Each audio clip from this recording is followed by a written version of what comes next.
Welcome to today's lessons. In the previous lesson, we used the Excel function filter to filter our data using a dynamic referencing, right? But then we use just one referencing. But in today's lessons, we are coming to use two referencing. So what we are going to do is that, like we did for the previous one, which is the educational level, we are going to add a drop down list at the educational level. So as we already know, once we put the cursor here, we are going to go to the data validation and then select the list. And this time around, we are coming to select marital status. Remember, we named this column.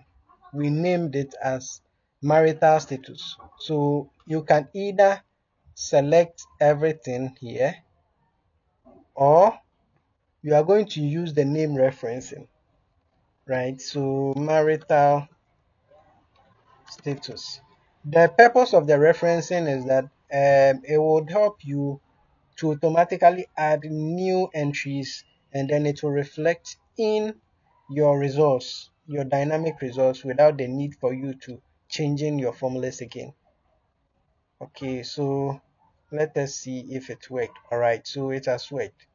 Now the next thing is that we are going to review our formula over here. So remember that in the first lessons for the filter, when you want to add two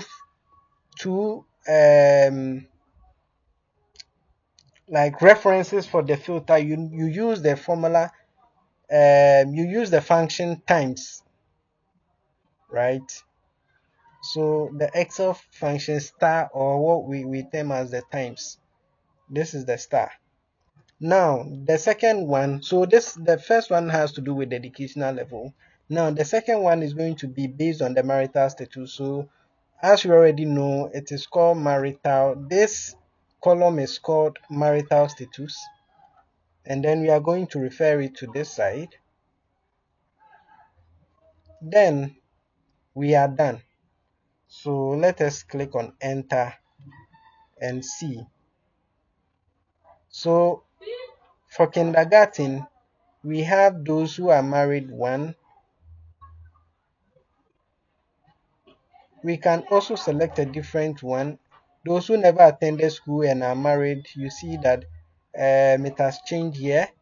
Here we can also change it, and then it would automatically change as well. But then the challenge is going to be that if this side is cancelled, it means that it is going to give you an empty results, right? So it means that at any point in time, the two sides needs to be entered. Other than that, you are going to get an empty results. But then there is a way we can go around this,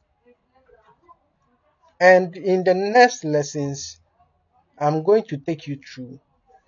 So thank you for watching, and I hope that if you like this, you subscribe to my YouTube channel. Bye.